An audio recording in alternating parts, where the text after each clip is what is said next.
Welcome to Doing It My Way by Beata Matras, a podcast about project and product management, communication, brand, and IT. All these topics will definitely improve and have a positive impact on your career. So join me today, subscribe, and expect a new episode every week. Thank you. Welcome to Doing It My Way by Beata Matras. Today, I'm delighted to have Monika Bieda, a dynamic and resilient leader with a diverse background ranging from startups to global companies. Currently, Monika is leading local marketing operations at IG Group, and she has a broad experience in marketing, PR, and business development. And today, we'll explore her journey across various organizational landscapes and her approach to leadership during times of change and transformations. Welcome, Monika. It's great to have you here. Thank you so much about that. It is a pleasure to be invited. It is a pleasure to be the guest here. And it is a pleasure to share my journey with your listeners. I hope you will find it interesting, and I hope that also they will find something insightful in my journey through the different marketing organizations, different marketing environments that I visited so far. I'm sure they will.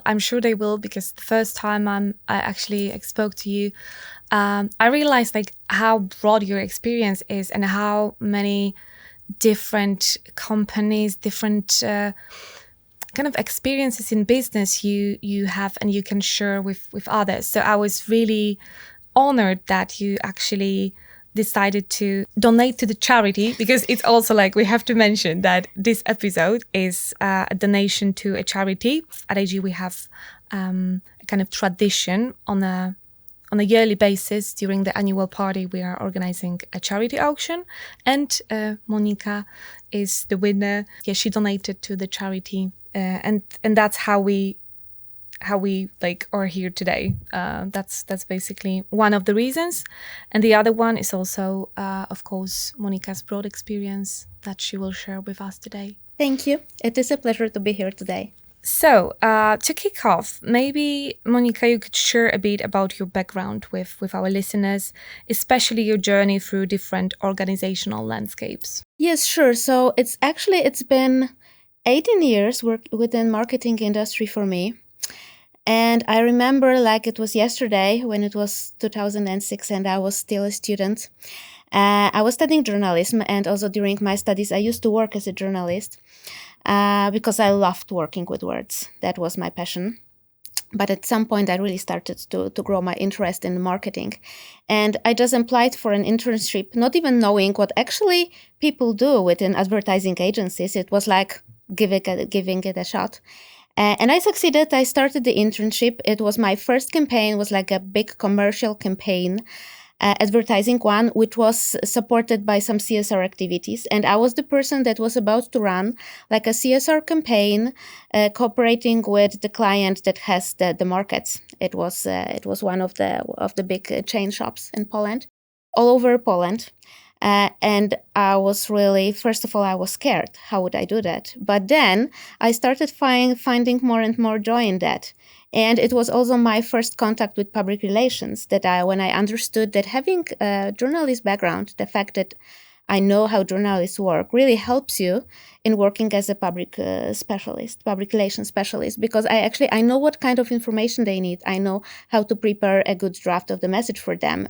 And I know how to find the journalists that might be interested in this text. So that was my first days in that.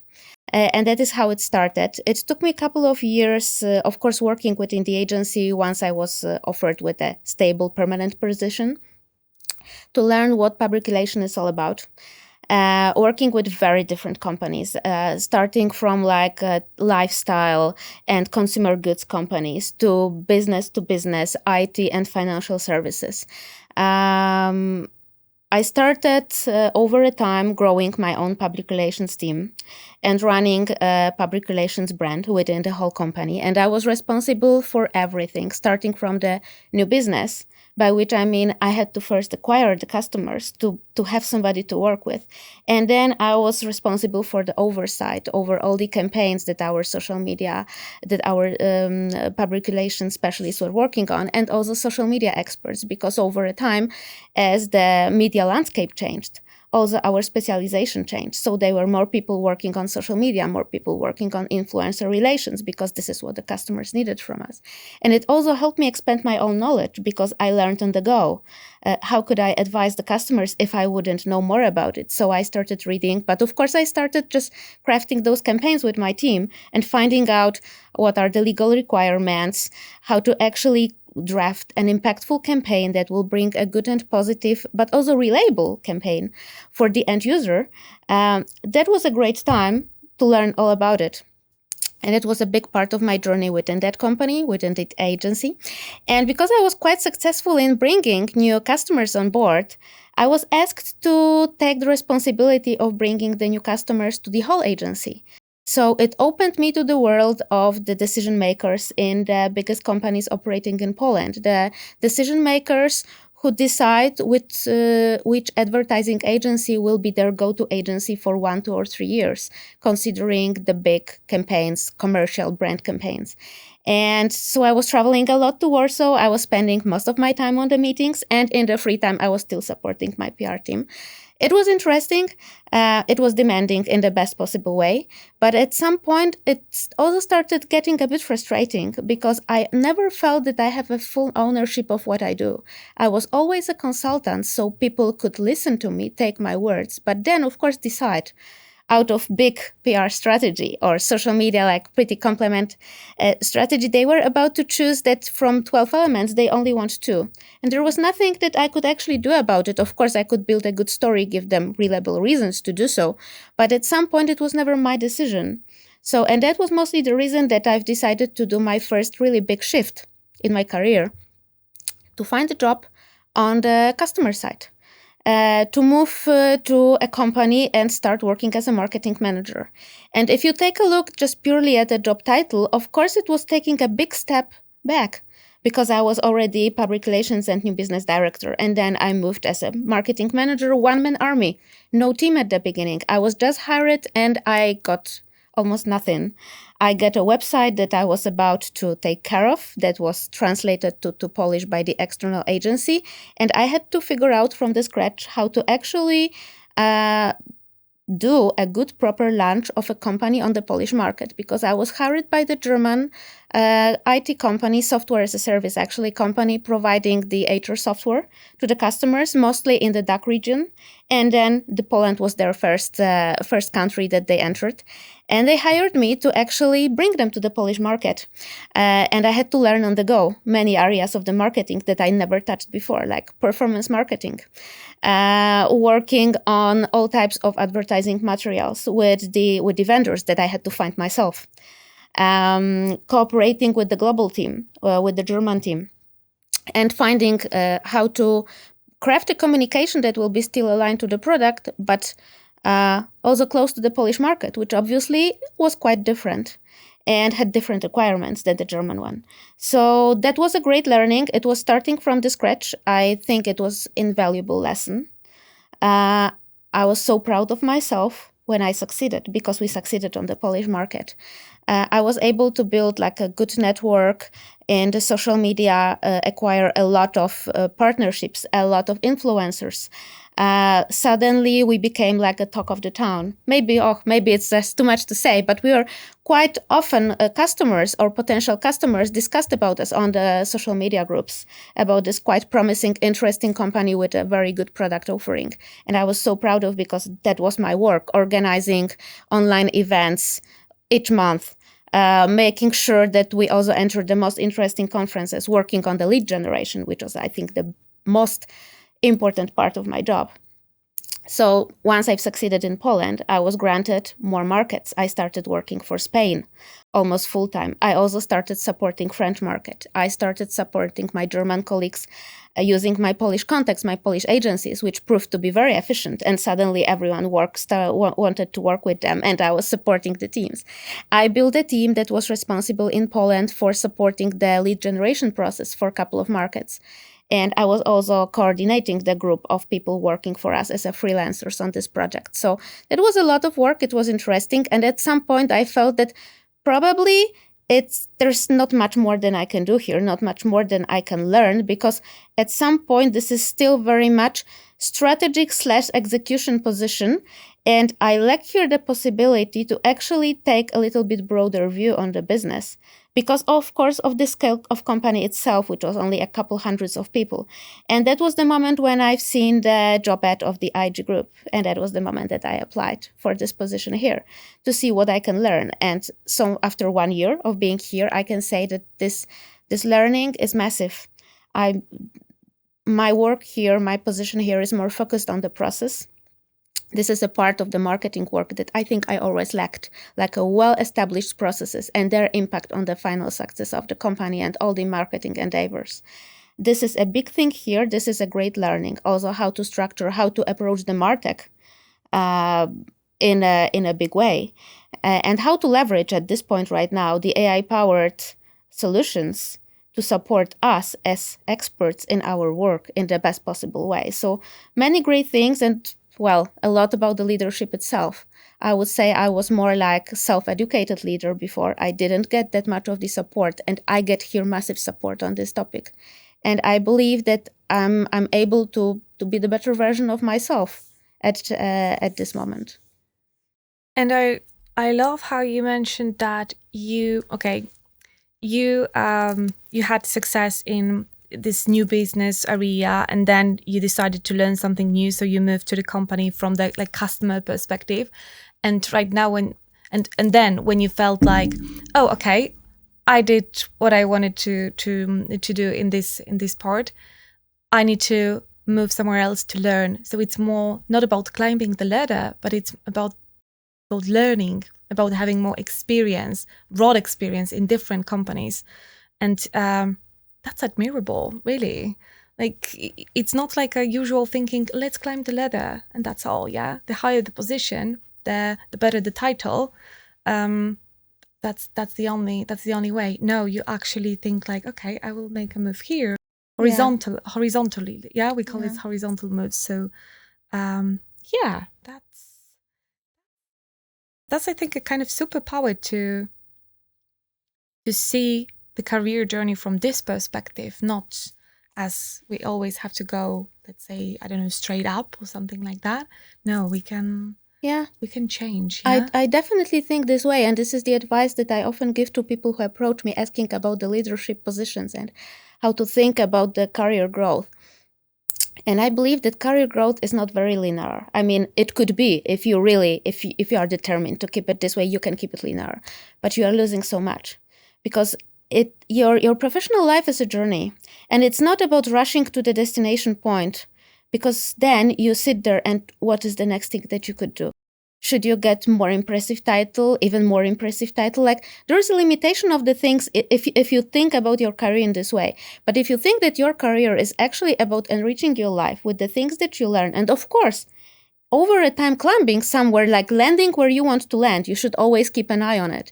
But the definition of success is very different to each person, and it's good to keep your own definition. Like, if you will feel successful, if at some point you get interesting job that has no leadership tag to it, that you become an expert in your field and you have amazing work-life balance, you are in control of your time, you can grow as an expert in what you want to do, then I think it is an amazing dream and it's worth pursuing. It doesn't look like that everyone needs to struggle to get the same type of positions of success, because in the long run, so many people would be unhappy with that. And I think the same way about myself. I really like the journey and enjoying the journey. I mean, life is made of those days, like from Monday to Friday and Saturday and Sunday. And if you rush through it, I believe I would lose so much on the way. So that's also my approach to the career development, that it really makes sense to think about all the good things that you can have in the middle and making an interesting journey. And of course, keeping the eyes on the final goal, on the final destination, but understanding that there are so many different roads that can lead you to this place. That's really eye-opening, and I'm going to like embrace that approach because I really love it, and it's like taking a lot of stress, out of you, like when you treat this as a journey rather than a race,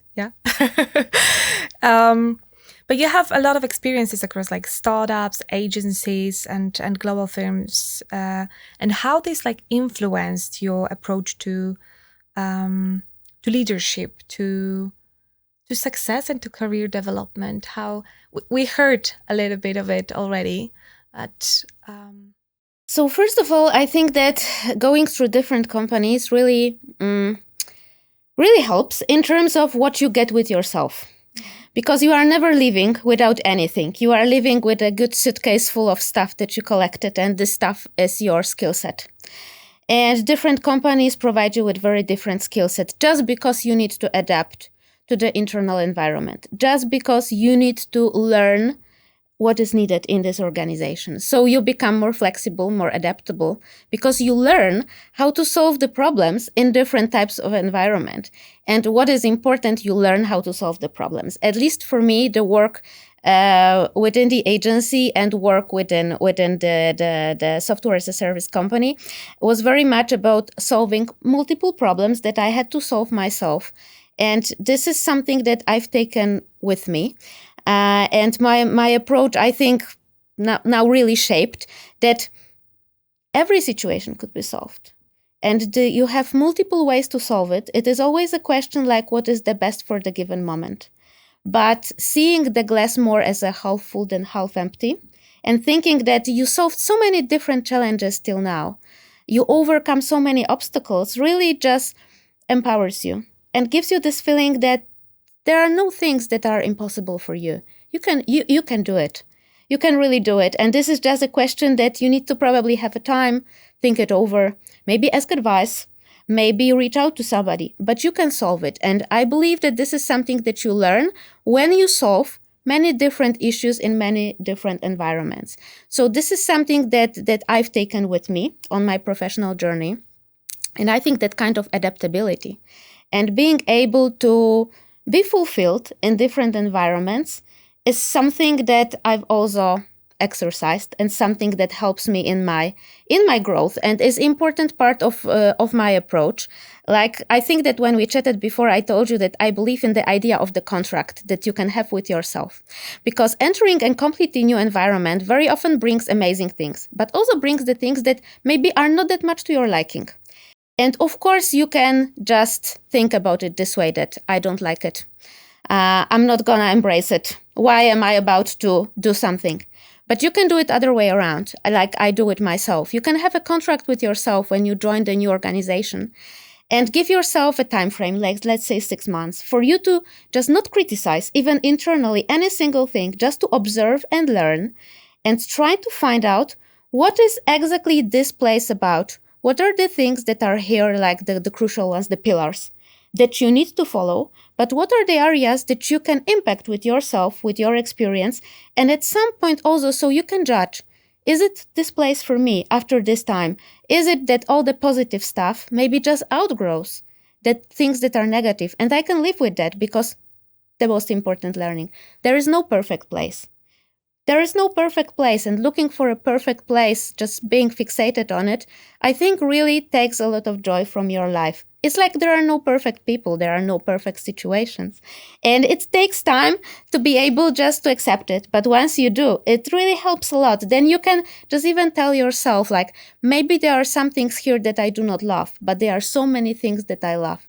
Am I able to live with those things? Maybe those are my red flags. If so, then I'm taking this whole experience and being in this place as an opportunity to learn what is the workplace that I want to be with and what is the workplace where I do not want to be. And this is quite valid and important information that one should have.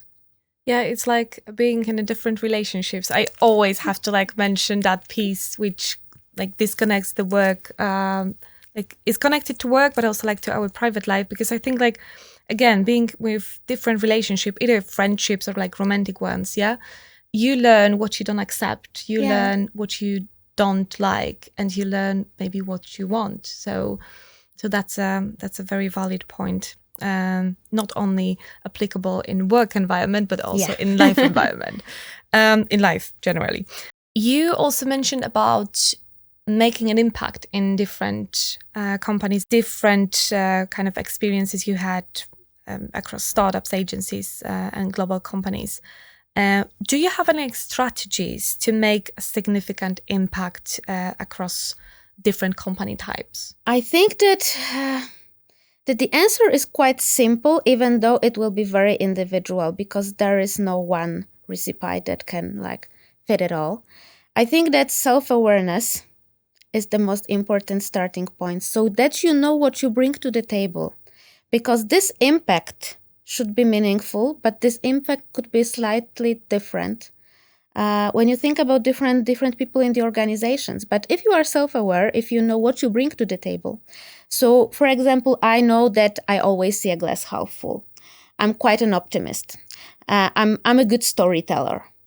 And I'm quite good problem solver. So focusing on this, I know what I'm bringing to the table. And then I can think how to use those, my own advantages, in the best possible way within the company. So let's imagine that you enter this new workplace, whatever is your position. But if you are a leader, you probably will have a team that you are leading, a group of people that should share a vision, a common vision with you. They should know what is the goal. They should know what is the achievement that you want to reach. So you need to build this clear understanding of the vision. You need to communicate well, and you need to lead a little bit of storytelling, because people need to buy this vision. They need to join you on the journey. You cannot just go this way yourself as a leader. You need people that can jump with you and go there. And if you know that those are your strengths, then you can think how to use them in the best possible way in this situation.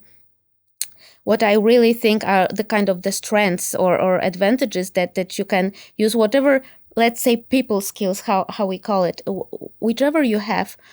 Even if you do not feel that confident with them, I would advise every single person to exercise them, to really learn as much as possible, because being able to cooperate with people is quite a universal thing that you will need, even if you are a specialist or if you are a very technical expert that works mostly on themselves. Still you are in touch with people.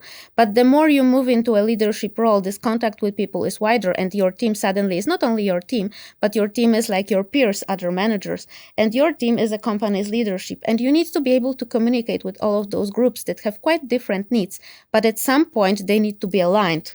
Everyone should walk in the same direction, but everyone needs a little bit different piece of information to be able to join you, or to just work in their role in the best possible way. Yeah, definitely. Communication, again, it's very often brought up by guests. The communication is like number one skill, I would say, mentioned by everyone. Either it's a leader, a developer, UX designer. There's always like communication that brings the biggest impact, I would say. Yet I feel like this, when you say like what skills are you, for example, good at, and someone mentions like, yeah, I'm a good communicator, it's like, oh, what's that? Yeah, I mean, people do not tend to see it as a very important, I would say, strengthful quality, when this is like the foundation of everything. Yeah, it is. And I think that in the time to come, how we see that the job market will change, because of course of all the technical impact of what's developing AI and all the other tools all around us. I think that the human skills like communications will be even more important, because those will be the skills that we will use on mostly. Those will be the skills that will help us get other people to cooperate with us using whatever technology we have available. And the people that will be able to just connect others with the technical capabilities or the solutions will be the ones that will be in demand. So I believe that this is like the basic skill set, and this is something that if you feel comfortable with that, you should be proud of it.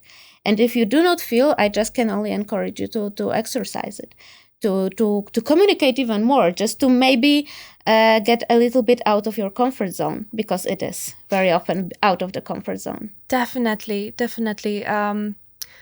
I'm not sure if I mentioned that in a past. Actually, people are sometimes like asking me like, you can like make relationships with everyone, but it's actually a training. Because at first I was like super scared of people, so my kind of way of dealing with that was actually getting to know them better, and that kind of changed into being superpower and strength. But first it was my weakness, yeah. So yeah, I encourage like everyone to actually focus on something that you might think right now it's not like a perfect skill or working, but at some point it might become your strength actually. So Monika, what advice do you have for professionals about embracing and excelling in diverse environments? I think that I would start that learn as much as you can about this place, and remember that this learning is something that you will take with yourself. And also do not forget about the things that you learn. Just take them with yourself and apply them. Apply the learnings that you have. Raise the hand, be courageous to share what you learned. That is one thing that I quite often see, that people know a lot of things and sometimes they are a little bit afraid to share, or maybe humble to share. And of course, imposter syndrome is an issue of many, but take those things with yourself and share them, and accept that those places, as we just discussed, they are not perfect, and it's okay that they are not perfect. Try to find what works for you in this place. Or if there is nothing that works for you, and if you find that this is not a place for me, this is not where I thrive, just take it as a great opportunity for you to figure out what is the place that you want to try next. What is the place where you might be the version of yourself that you want to be in your daily life. So I think that this is a great thing that comes when you have a chance to experiment and to learn. Remember about your skill set. I think that diverse organizations give you different chances, of course, to grow. In some of them, you might learn more about like a little piece of a process that you might become an expert of. In others, you might have a quite wide expertise. And this gives you like a chance to become a generalist, which of course is also important and interesting career path. So I would say make the most of what you have. Be open-minded. Give the best of yourself. And of course, try to impact all of those places with what you have in yourself. Just be honest. Be yourself in these places. Do not pretend to be someone else. Do not be afraid to be yourself. But also listen to others. Be receptive.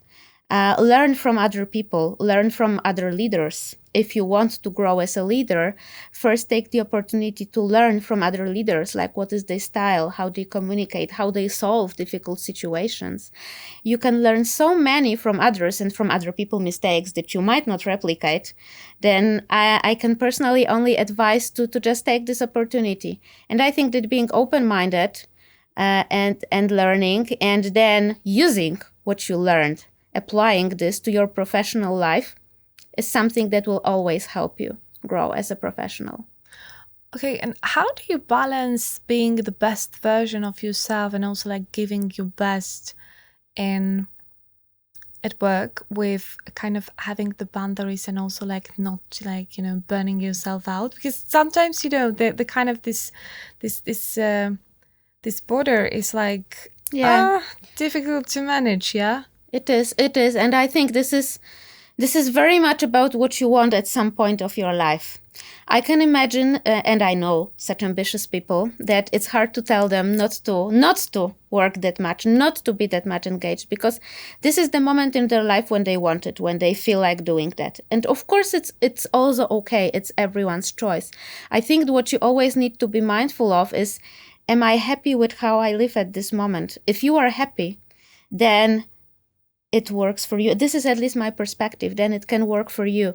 Like if you feel that it's too much, then think why have you landed in this situation? Is it about your time management? Is it about workload? Is it about your communications? Are you communicating that you have too much on your plate? I think that every situation could be solved if we are open and transparent. But when you ask me about setting up the boundaries, I think that it's very important to know that work and private life, I think in the current world, they need to coexist. I don't really believe that much in this work-life balance. I more see it as a work and life, like interacting with each other. What you just need to be mindful of is that they need to both be present there. It means interacting. It doesn't mean that one is eating up another.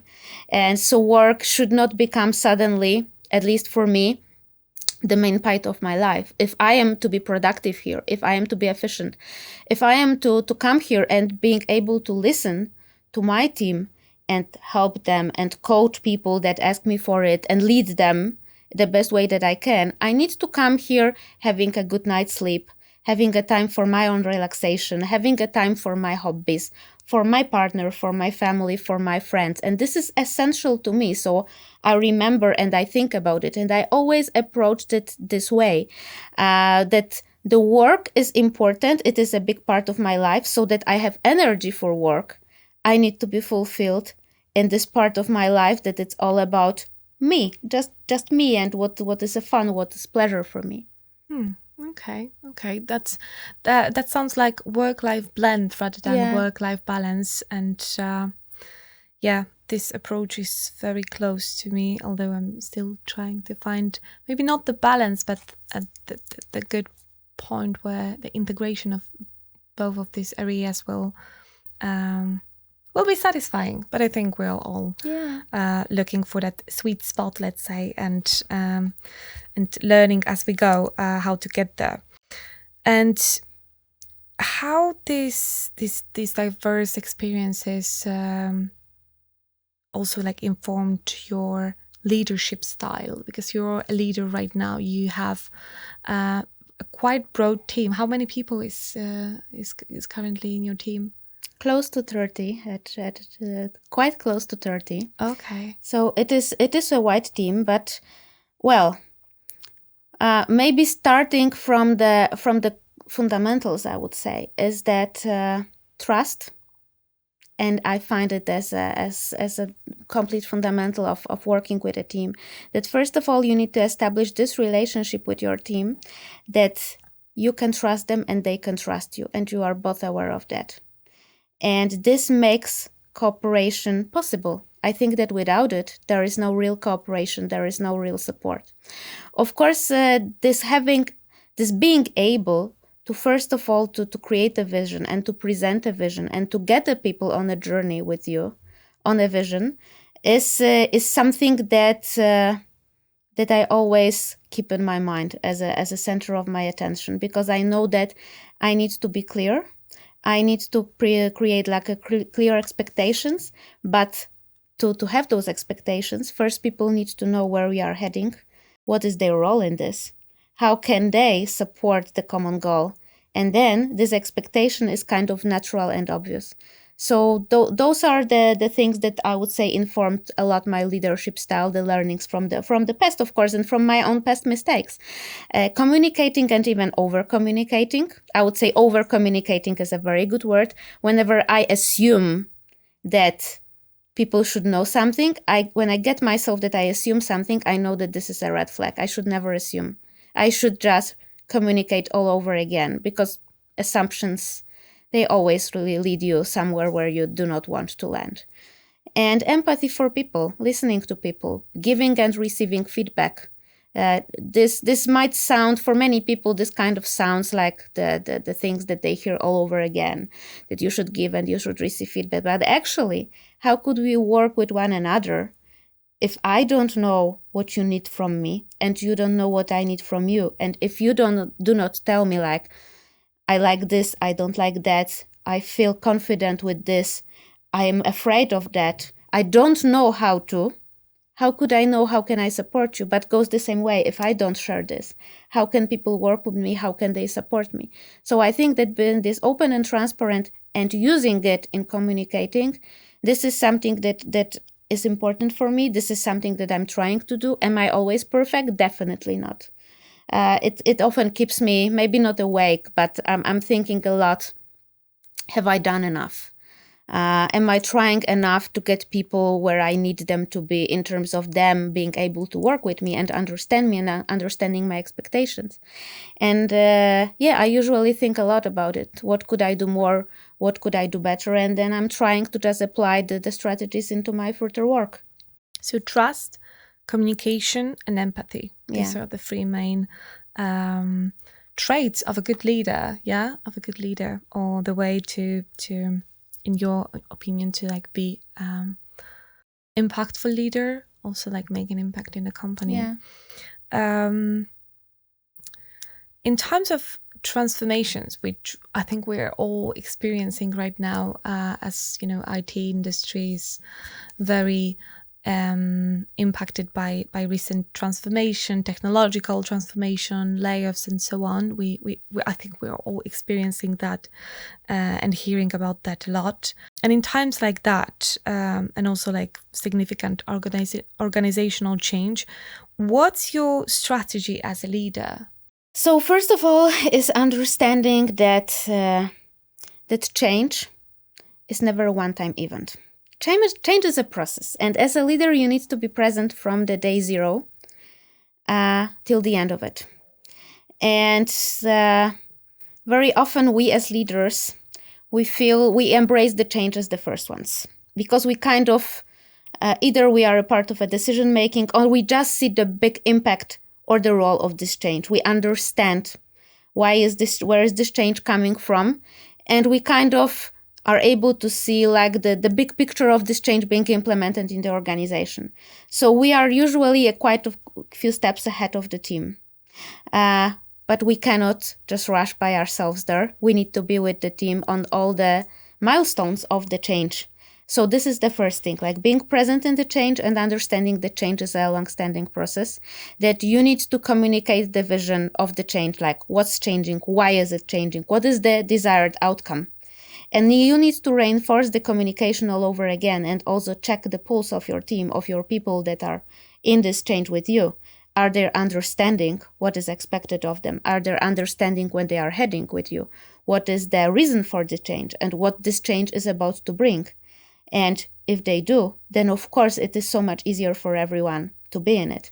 You also need to know your team, know who is this early adopter that could be the role model for the change, because this person really can jump into and already feels comfortable in this new situation. And who is, let's say, passive or quite visible, resistant to it, and how to communicate with them, what kind of the reassurance, what kind of information they need to be able to join, what kind of proofs or what kind of role models they need to see to be able to apply this to their own situation and to be able to join in the change. So I would say that this empathy, but also emotional intelligence plays a huge part. But at some point, and I'm also gonna just repeat again, over-communicating and just communicating a lot, understanding that people approach change and feel differently in face of a change. There are the different phases of approaching a change for people. Some of them might kind of mourn at the moment because they don't want to let go of something that they loved. And the change brings the end of some ways of working, some processes, and opens them up into something new. So you need to, first of all, let them for a moment, like be in this. You cannot deny people their feelings, but you also need to give them like this positivity that they should have in mind, that is possible, that is available, that they can reach. A lot of focus on the skills and skills development. Usually the change, at least in the professional environment, means that some new skills are needed. People either need to grow the technical skills or they need a little bit more of the cooperation and how to work with others, because the team has a new role or new stakeholders that they work with. Or it is just about some people changing laws and becoming leaders on a different scale. So giving people opportunity and also supporting them in learning new skills, it is a part of the change management that I find personally quite important. It is supporting all the process in the successful outcome. So those are definitely the elements that I think are vital. Probably there are many more of them because every change is an individual process. You have different people there, you have different situations. Sometimes you have all team being enthusiastic about the change. And what you actually need to do is find a way for them to be able to just jump on this and keep it reasonable, keep it well structured, well organized, and just help them to suddenly be on this other side of the change, happy and fulfilled. And sometimes the change is difficult for people. This is very much against what they want. And then your strategy needs to be very different. What is the same? You need to be with the people in this change. During these challenging periods, what the team most need from their leaders? What is from your experience? What's that? So first of all, information. Mm-hmm. People usually need to know and understand what is going on. And they need transparency and honesty. So they need to really see the change as it is, what it brings.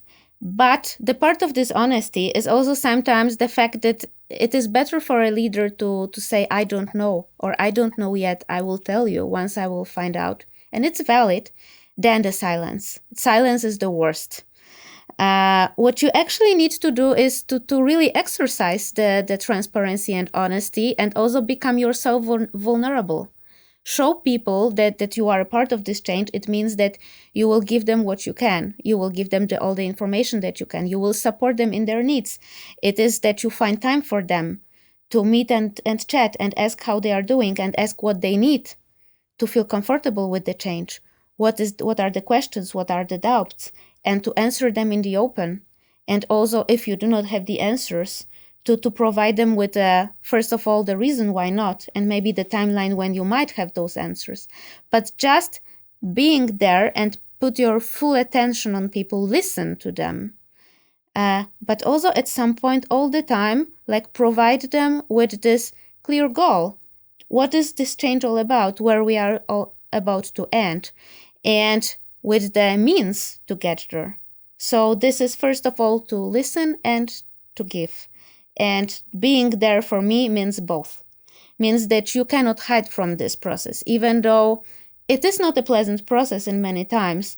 It would be the easiest to just jump at the beginning of a change, tell everyone this is what we are going to do, this is how it's going to look like, and then kind of leave them. And I know that we are all at some point guilty of that, usually at the beginning of the career when we do not know how to navigate it, that we try to escape from all those unpleasant elements. And this is not a good way. This is a big chance for this change not to succeed or to become stuck in a phase, let's say, of the active or passive resistance, when people are about to be in the new process, in the new ways of working, but they are 1 feet in the old ways because they still find that they suit them better, that they are more familiar, that they are easier to follow.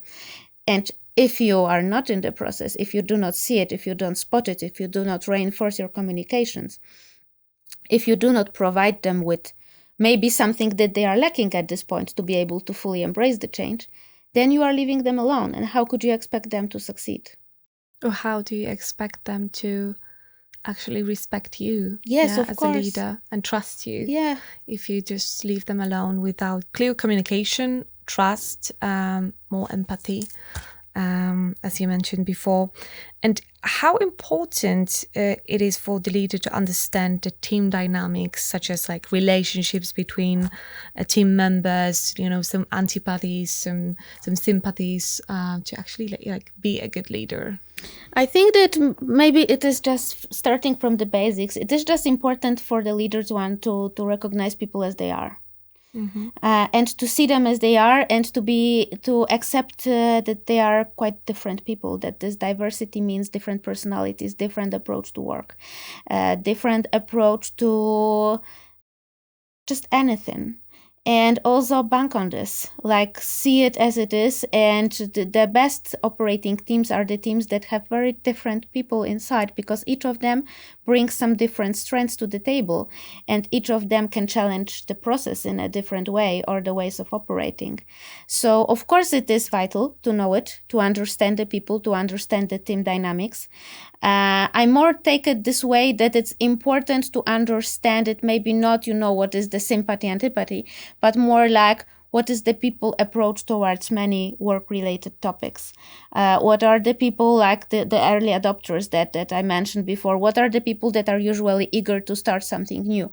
What are the people that are more conservative with their approach? What are the people that like to try and test it? Of course, if we have people that are more like the independent in their way of working and they need the time to process things themselves and then they can contribute, it's good to know it. Do not expect them to be on the first line of sharing and also embracing a thing from day one. But understanding all those differences, it still means that the team needs to operate as a team, and you need to find a way. And I think this is not about just leading through the change. It is just about leading a team to get all people aligned, because this is what's important. We can be different. We can have different approach. It might also be that there are some things that some of us like and some of us do not like. But at the end, we need to be aligned. And this alignment is something that needs to exist within a team so that we can move forward.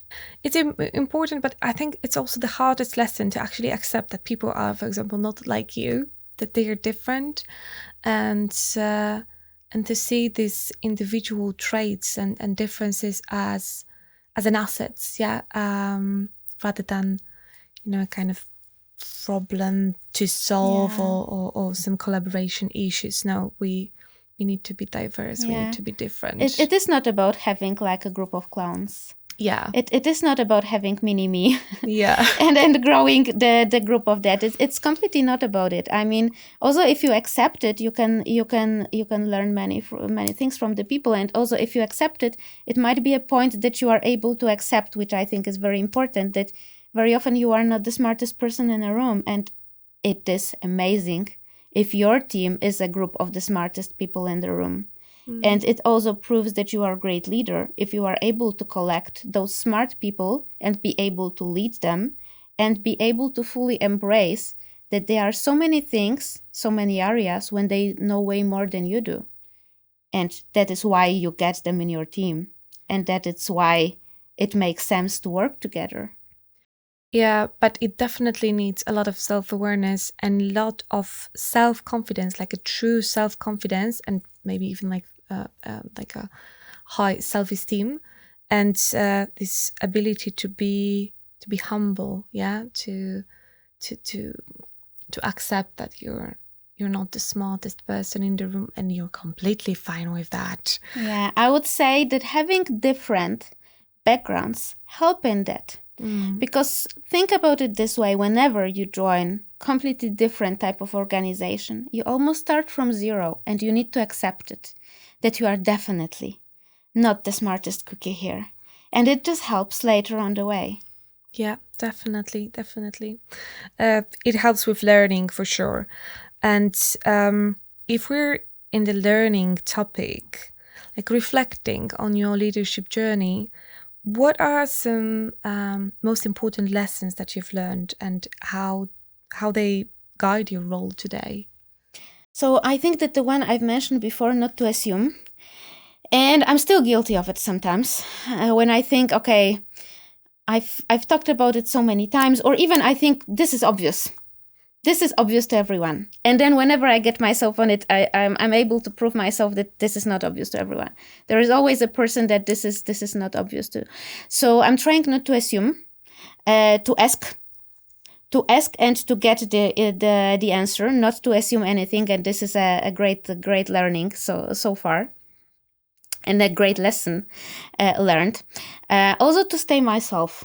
Not pretend sometimes someone that I'm not. Also in terms of the personality, in terms of interaction with human, it's good to feel that you can be yourself, and you do not need to be acting as your position or acting as your title to get people's respect. That this respect just comes from being your true self and being for the people the way that you can do in the best possible way. This is a big learning. This is something that when I started my leadership journey, when I first was having a team in the agency, I quite felt insecure about it. I was just promoted, and it was very easy to just, distance myself a little bit from people and just trying to be like the real boss who tells them what to do. Of course, it couldn't last for too long because, of course, it was very, very, very bad strategy. And this is something that, it was a painful learning, but very fast one for me at this time, that I still need to be myself. I still need to be able to say key things like, I don't know. I think I don't know is one of the most powerful phrases. And to feel confident, to say, I don't know, this is a lesson that I learned, that I need to do it. I need to do it more often. And I need to be honest about it, pretending that you understand more than you do. It is the best strategy to get completely lost. It is the best strategy to lose all the help that you can get from people in making you understand. And you are just taking all of these great things away from you if you do not say it out loud. So that it's another learning that I have. And of course, about the role of people, that you can achieve small successes by yourself as a lone wolf. Yes, you can. But if you want to achieve something that is meaningful success for the organization, it will always, always be a team effort. An effort of, is it your team that you are leading, or is it leading from the middle because you are coordinating a project and you have a group of people? It needs to be a collective effort if it succeeds. And being able to get people together with you to achieve this, to craft this vision that we can do this, we can achieve this, and a plan that it's realistic, that people can follow. Doing this is my great lesson learned, that this is what I need if I want to succeed. Without it, all my efforts is just a waste of time. That's very interesting. But yeah, all the meaningful, even like looking at the organization, we are working in massive amount of people, and each of us is contributing to the success of the whole company. Yeah. Without one person, maybe, I don't know, the company, of course, can survive. But on the other hand, if you add this little departments or areas that the company is based on, each plays an important role in the global success of the company. Yeah, it's not one person, it's not one leader, it's the group that creates an impact and makes great results. Yeah. So Monika, we are aiming to the end of our conversation. It's lovely to speak to you, and I would like to spend another hours listening to your lessons, because they are very valuable, and yeah, not many people can actually say that they have that kind of experience that you have, so many learnings and so many different landscapes that you went through. So you went through a lot of changes in professional area. How have you managed this personal and professional growth or balance or blend throughout your career shifts? I think that the most important thing always for me was that I'm quite open to change. I personally quite like changes, and it helped a lot. But it doesn't mean that I like every single change, of course. And it always matters to me to understand where I want to land in the long run, and if this change will help me or not. And of course, my level of enthusiasm was very interconnected with this element. Will it help me land someday where I want to land? Will it help me equip myself in what I need to know or not? So I also had some situations in my life when I was called that I'm quite change resistant. And I can agree to this, because that was the moment when I found that this is not a change that will benefit me in any way. This is not a change that will help me grow where I want to do. This is a change that might be impactful or useful for someone else, but not exactly for me. And what I really can say is those were like very little moments in my life over a lot periods of change, and accepting this change. What I think helps a lot, like if you want to be open to a change, is to think that, okay, so what is the worst case scenario? The worst case scenario usually is that you won't like it. So I can only take it this way. You will learn new things. And I know we talk all about learning, but actually like becoming a professional is all about learning. I mean, one day if I think that I cannot learn anything, I will be scared by myself. I don't believe it is possible. So yeah, you can learn. You can try new things. You can meet new people. And at some point, the worst case scenario is that you won't like the change. So what? So you will look for something new. So you will look for something new equipped in the things that you get over there. And if you look at like this, so what is to that you can lose? You cannot lose on this. You can only win if you take this change with you. And of course, it could be that somebody wants like always gets instant gratification. And I know that very often change doesn't come with that. You need to risk a bit. You need to try something without always being guaranteed that you will get an instant gratification for it. But what if you again take a step back and think that you are paid very often, not only by the benefits and by money, you are paid by the opportunity to try something new in a pretty safe environment, to learn the things that will help you maybe get this financial success in the long run. You are able to just expand your knowledge, your network, your impact. And in the long run, you will never lose if you get it. And very often, if you embrace the change, if you go full speed into this, and if you prove yourself, then this gratification is in there, of course, as well. But being only driven in a change by looking for that, it might be difficult to embrace many opportunities on the way. I kind of like people, and I work like this myself, that whenever I see an opportunity, I usually grab it. And, and I try to figure out how to fit it. And I've never faced a situation that I wasn't able to fit it, because if you are open, if you communicate with people, it's okay to say like, I want to try this thing. I can take this challenge. You need someone that can help and I can do it. But probably I cannot do it myself. I have a lot of my plate. I need another person or two that can share this burden with me, but I will gladly lead this initiative. I will gladly lead this project because, I really want to. But let's try to figure out what is the scenario that is realistic.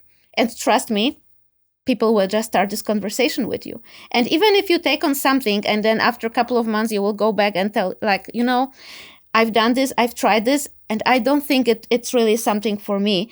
I think that either it is too much or this is not that much of what I want to do. Can we figure out like, what can we do with this? Is there someone else that can maybe right now benefit from jumping into this field? Is there somewhere else that I can grow in the long run? I think that being open means that you won't ever be stuck in a situation that does not work for you. You just need to be vocal about it. And you also cannot be scared. If you take the opportunity, if you take a chance, people see it. And it's amazing to succeed, but it's also okay to fail. I mean, if you don't try, you won't fail. But if you won't fail, you won't learn, or you won't establish something new, try something new. It is like having the startups or opening a new businesses. You need to be open to the fact that you might fail. But if you don't try, you might also never succeed.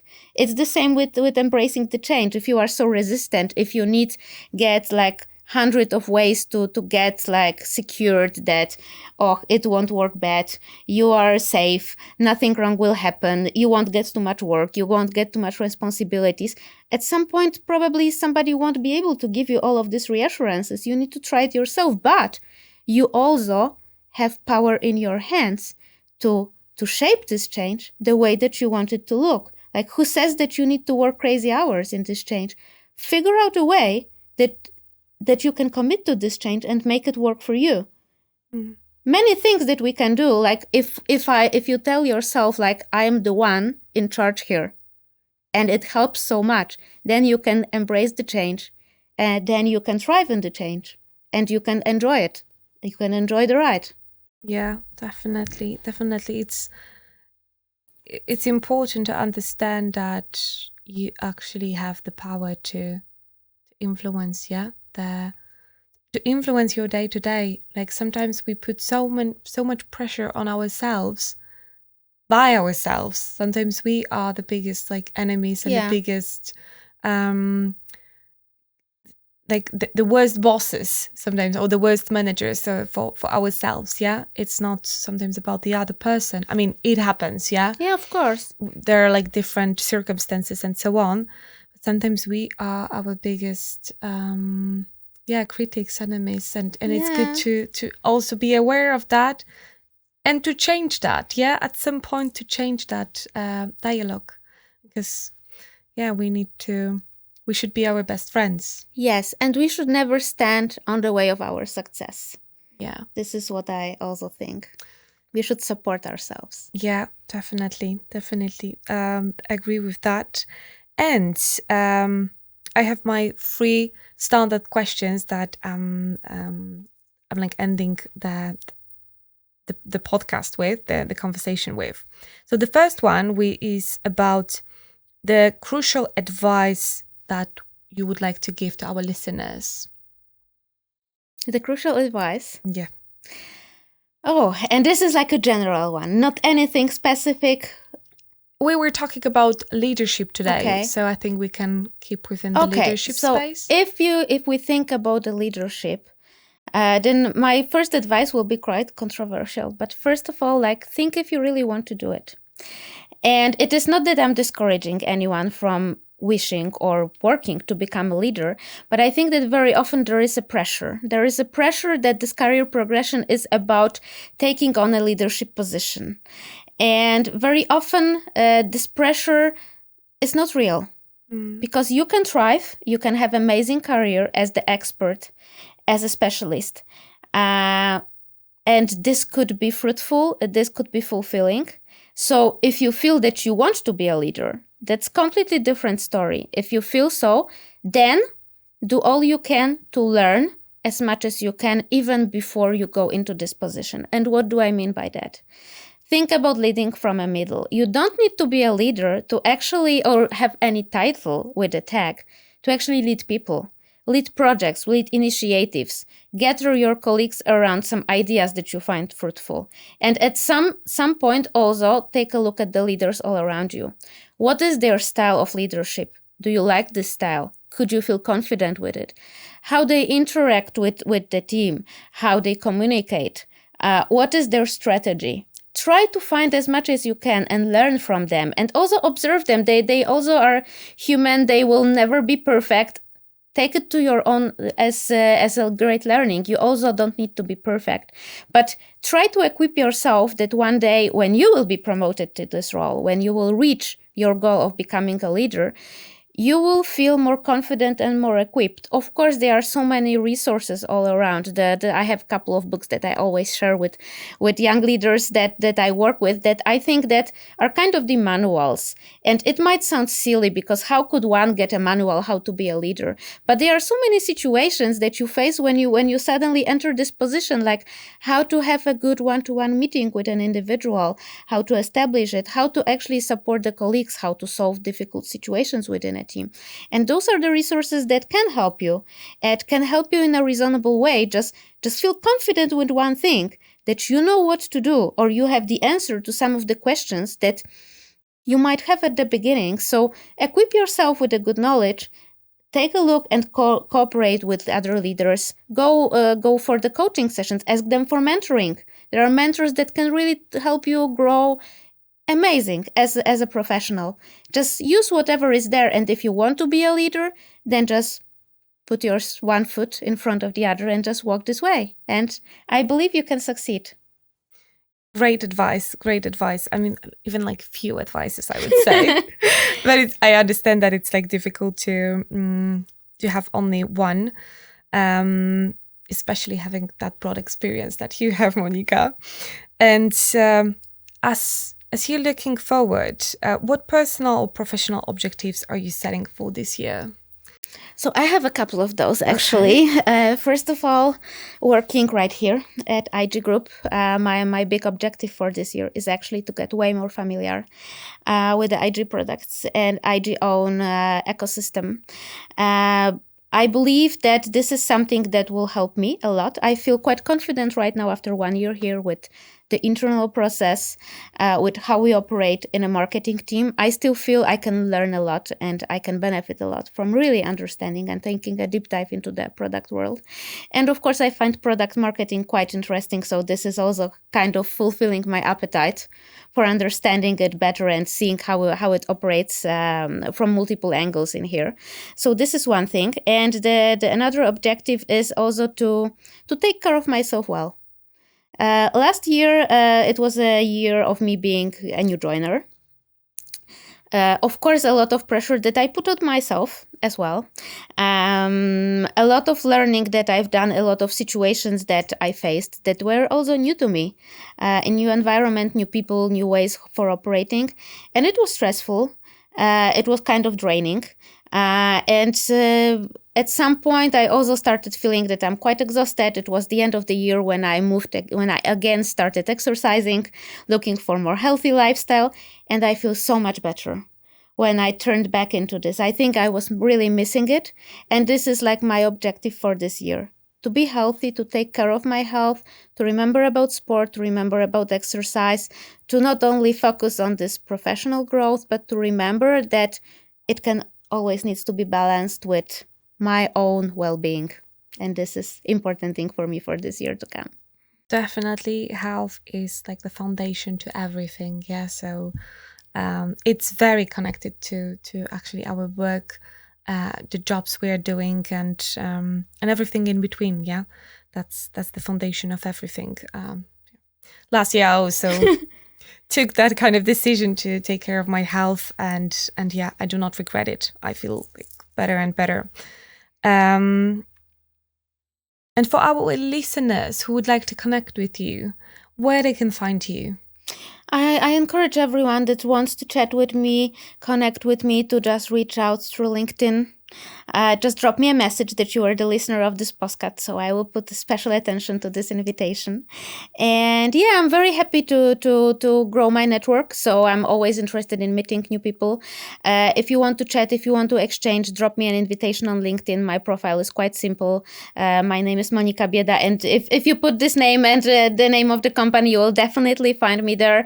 And if there is anything that you found interesting in this chat, in the conversation, anything that you want to ask me personally, feel free to do it. I'm always happy to help others. If there is something that I can do based on my experience, why not?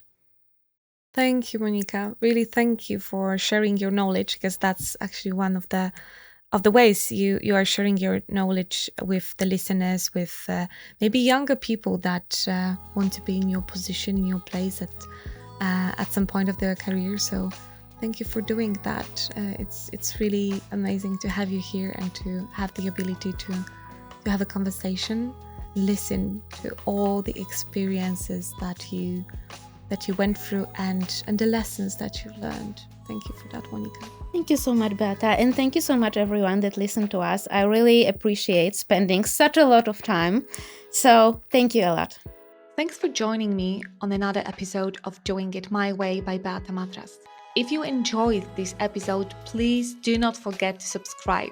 Remember, this podcast is a dynamic journey and your feedback is very welcomed. Connect with me on social media. I would like to hear your thoughts, questions, and topic suggestions.